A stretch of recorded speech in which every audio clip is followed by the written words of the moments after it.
नमस्कार, SBT news में आपका स्वागत है। पेश है 5 सितंबर मंगलवार सुबह 6:15 बजे राजस्थान की बड़ी खबरें। कांग्रेस ने 18 सितंबर से शुरू होने वाले संसद के विशेष सत्र को देखते हुए संसद में पार्टी और विपक्षी दलों की रणनीति तैयार करने के बारे में चर्चा के लिए आज मंगलवार को संसदीय दल तथा समान विचारधारा वाले दलों के नेताओं की बैठक बुलाई है। कांग्रेस महासचिव संगठन के.सी. वेणुगोपाल ने सोमवार को यहां पार्टी मुख्यालय में आयोजित संवाददाता सम्मेलन में ये जानकारी दी। उन्होंने कहा, हम संसदीय रणनीति समूह की बैठक बुला रहे हैं। संसदीय रणनीतिक समिति समूह की बैठक कांग्रेस संसदीय दल के अध्यक्ष सोनिया गांधी के आवास पर मंगलवार शाम 5 बजे से होगी। उन्होंने ये भी कहा कि संसद में विपक्षी दलों के इंडिया गठबंधन की भी बैठक मंगलवार को बुलाई गई है। समान विचारधारा वाले दल इस बैठक में संसद में गठबंधन की रणनीति को लेकर चर्चा करेंगे।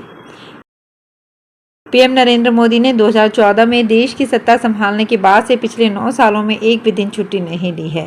सरकार ने सूचना के अधिकार के तहत मांगी गई जानकारी के जवाब में ये बात कही। जानकारी में कहा कि पीएम हर समय ड्यूटी पर रहते हैं। पुणे के आरटीआई एक्टिविस्ट प्रफुल्ल सारदा ने पीएमओ में आरटीआई दायर कर ये जानकारी मांगी थी। आरटीआई का जवाब पीएमओ के अपर सचिव परवेश कुमार ने दिया। वे आरटीआई प्रश्नों का जवाब देने वाले संबंधित मंत्रालय के सेंट्रल पब्लिक इंफॉर्मेशन ऑफिसर हैं। जवाब को असम के सीएम हेमंत बिस्वा शर्मा ने एक्स पर शेयर किया। पश्चिमी राजस्थान के नवगठित गंगापुर जिले में मुख्यमंत्री अशोक गहलोत की सभा चल रही थी। इस दौरान अचानक भाजपा के नेता और राज्यसभा सांसद किरोड़ी लाल मीणा वहां आ धमके। हालांकि पुलिस ने किरोड़ी लाल मीणा को फव्वारा चौक पर ही रोक दिया और फिर उन्हें पुलिस ने हिरासत में ले लिया। दरअसल मुख्यमंत्री अशोक गहलोत नवगठित जिलों का दौरा कर रहे हैं। इसी कड़ी में गहलोत गंगापुर सिटी पहुंचे थे। इसी दौरान किरोड़ी लाल मीणा अपने समर्थकों के साथ सभा स्थल की ओर चल दिए, जहां जाने से पुलिस ने उन्हें फव्वारा चौक पर ही रोक दिया।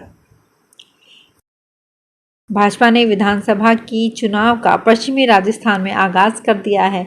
जैसलमेर के रामदेवरा से भाजपा ने परिवर्तन यात्रा का तीसरा रथ रवाना किया। इस दौरान राजस्थान की पूर्व मुख्यमंत्री वसुंधरा राजे ने प्रदेश के अशोक गहलोत सरकार पर जमकर निशाना साधा।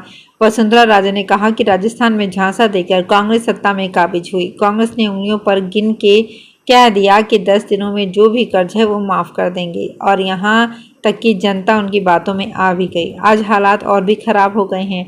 वसुंधरा राजे ने कहा कि राजस्थान में ना कोई कानून नाम की चीज़ है और ना ही सरकार है।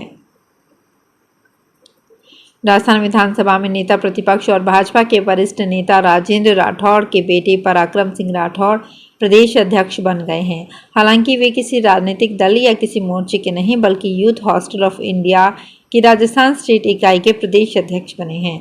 यूथ हॉस्टल ऑफ इंडिया के हालिया संपन्न चुनाव के नतीजे में प्रदेश अध्यक्ष पद पर पराक्रम सिंह राठौड़ को निर्विरोध निर्वाचित घोषित किया गया है। वे दूसरी बार प्रदेश अध्यक्ष बने हैं। जयपुर पुलिस मुख्यालय की सीआईडी क्राइम ब्रांच ने जयपुर एयरपोर्ट पर हैदराबाद से आई फ्लाइट से उतरे 7 लोगों को पकड़ा है। सभी साइबर ठग हैं। जयपुर में ठगी की वारदात अंजाम देने आए थे। दरअसल सीआईडी क्राइम ब्रांच की टीम की इस गैंग पर पिछले काफ़ी दिनों से नज़र थी। इसी दौरान टीम को पता चला कि कुछ लोग साइबर अपराध करने के लिए जयपुर आने वाले हैं। इस क्राइम ब्रांच की टीम को उनकी लोकेशन की जानकारी मिली।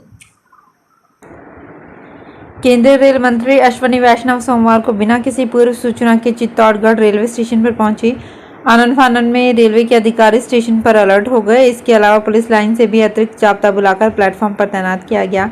केंद्रीय रेल मंत्री के चित्तौड़गढ़ रेलवे स्टेशन पर नहीं उतरने से सभी ने राहत की सांस ली है। केंद्रीय मंत्री नीमच के लिए स्पेशल कोच से रवाना हुए हैं। इनके साथ में रेलवे के अधिकारी भी मौजूद रहे हैं।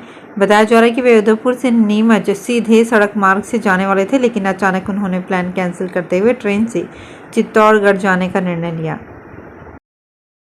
क्रिकेट प्रेमियों को आईपीएल की तर्ज पर आरपीएल मैच दिखाने के लिए राजस्थान प्रीमियर लीग के दूसरे चरण में जयपुर के एसएमएस स्टेडियम से आगाज तो हो गया, लेकिन आरसीए का ये उद्देश्य पूरा होता नजर नहीं आ रहा, क्योंकि जयपुर के क्रिकेट प्रेमियों में आईपीएल को लेकर क्रेज ही नजर नहीं आ रहा, जिसके चलते दर्शक दीर्घा पूरी तरह से खाली नजर आ रही है। या कहें कि जयपुर में आरपीएल को लेकर प्रचार प्रसार नहीं किया गया, जिस वजह से मैच तो शुरू हो गए लेकिन इसे देखने के लिए दर्शक नहीं पहुंच रहे। जबकि आरपीएल के पहली बार आयोजन होने के चलते इस बार इसकी निःशुल्क एंट्री रखी गई है। राजस्थान में जल जीवन मिशन में हुए करोड़ों के फर्जीवाड़े को लेकर प्रवर्तन निदेशालय की टीमों ने अब डिजिटल डिवाइस की जांच शुरू कर दी है। जयपुर ऑफिस में ईडी की स्पेशल विंग एफएसएल के अधिकारियों की मौजूदगी में काम कर रही है। जांच में सामने आया है कि पीएचईडी में फर्जी सर्टिफिकेट से टेंडर लिए गए हैं। ईडी ने 1 सितंबर को जयपुर, अलवर, नीमराणा, बहरोड और शाहपुरा में सर्च किया था। Retired RAS Amitabh Kaushik, retired RAS Mahesh Mittal, property कारोबारी संजय बडाया, प्रॉपर्टी कारोबारी कल्याण सिंह काव्य, एक्सीएन विशाल सक्सेना, एक्सीएन मायालाल सैनी और ठेकेदार पदम चंद जैन के घरों पर सर्च किया था। सर्च के दौरान hard disk, iPhone, laptop, pen drive, floppy और रिकॉर्डिंग मशीन मिली है। जन्माष्टमी को लेकर राजसमंद में तैयारियां शुरू कर दी गई है। पुष्टि मार्ग की तृतीय पीठ श्री द्वारकाधीश मंदिर कांकरोली में मंदिर के मुखिया, भीतरिया और सेवादारों ने परंपरा के अनुसार ठाकुर जी के वस्त्रों को केसर के रंग से रंगे। श्री द्वारकाधीश मंदिर में श्री कृष्ण जन्मोत्सव इस वर्ष 7 सितंबर को जन्माष्टमी का पर्व बड़े ही हर्षोल्लास के साथ मनाया जाएगा। इस अवसर पर श्रृंगार झांकी में प्रभु द्वारकाधीश को विशेष श्रृंगार धराया जाएगा। वहीं द्वारकाकेश पलटन द्वारा प्रभु द्वारकाधीश को सलामी भी दी जाएगी। उपराष्ट्रपति जगदीप धनखड़ ने कहा है कि आज भारत मजबूत स्थिति में है। पता नहीं कुछ लोग क्यों मजबूत भारत को मजबूर दिखाना चाहते हैं। मजबूरी की बात करने वालों को जवाब देना आप सभी का काम है। उपराष्ट्रपति सोमवार को दिन में 3:30 बजे महारानी कॉलेज में छात्राओं को राष्ट्र निर्माण में महिलाओं की भागीदारी विषय पर संबोधित कर रहे थे। उन्होंने छात्राओं से कहा, आप आलोचक बने, समझदारी से काम लीजिए, अपनी बात रखिए, अंत में निर्णय देश के पक्ष में होना चाहिए। कांग्रेस अध्यक्ष मल्लिकार्जुन खड़गे ने 16 सितंबर को हैदराबाद में नवगठित CWC की बैठक बुलाई है। कांग्रेस महासचिव KC वेणुगोपाल ने कहा कि 17 सितंबर को सभी प्रदेशों के प्रदेश कांग्रेस अध्यक्षों की बैठक भी होनी है। इसी दिन एक रैली होगी। जयपुर हेरिटेज नगर निगम की मेयर मुनेश गुर्जर के पति सुशील गुर्जर की जमानत याचिका पर सोमवार को हाईकोर्ट में सुनवाई हुई। जस्टिस विनोद कुमार भारवानी की अदालत ने आज ACB से केस डायरी तलब की है। अब अदालत 1 सप्ताह बाद मामले की सुनवाई करेगी। सुनवाई के दौरान सुशील गुर्जर के अधिवक्ता दीपक चौहान ने कहा कि पूरे मामले में सुशील गुर्जर के खिलाफ ACB के पास पैसे मांगने की कोई ट्रांसक्रिप्ट नहीं है। वहीं पैसे की रिकवरी भी फर्जी तरीके से दिखाई गई है। वहीं शिकायतकर्ता के किसी भी पट्टे का नियमन नहीं होना था जिसकी फाइल थी। उसने ACB से पैसे मांगने की शिकायत नहीं की है। ऐसे में शिकायतकर्ता की भूमिका की भी जांच होनी चाहिए। दिल्ली हाईकोर्ट ने कहा है कि पहली पत्नी की मौत के बाद शख्स अगर दूसरी शादी करता है तो भी उसे पहली पत्नी से हुए बच्चे से अलग नहीं किया जा सकता। यहाँ तक कि माँ बाप आर्थिक संकट से जूझ भी रहे हों, उस स्थिति में भी बच्चे के पेरेंट्स की जगह कोई नहीं ले सकता।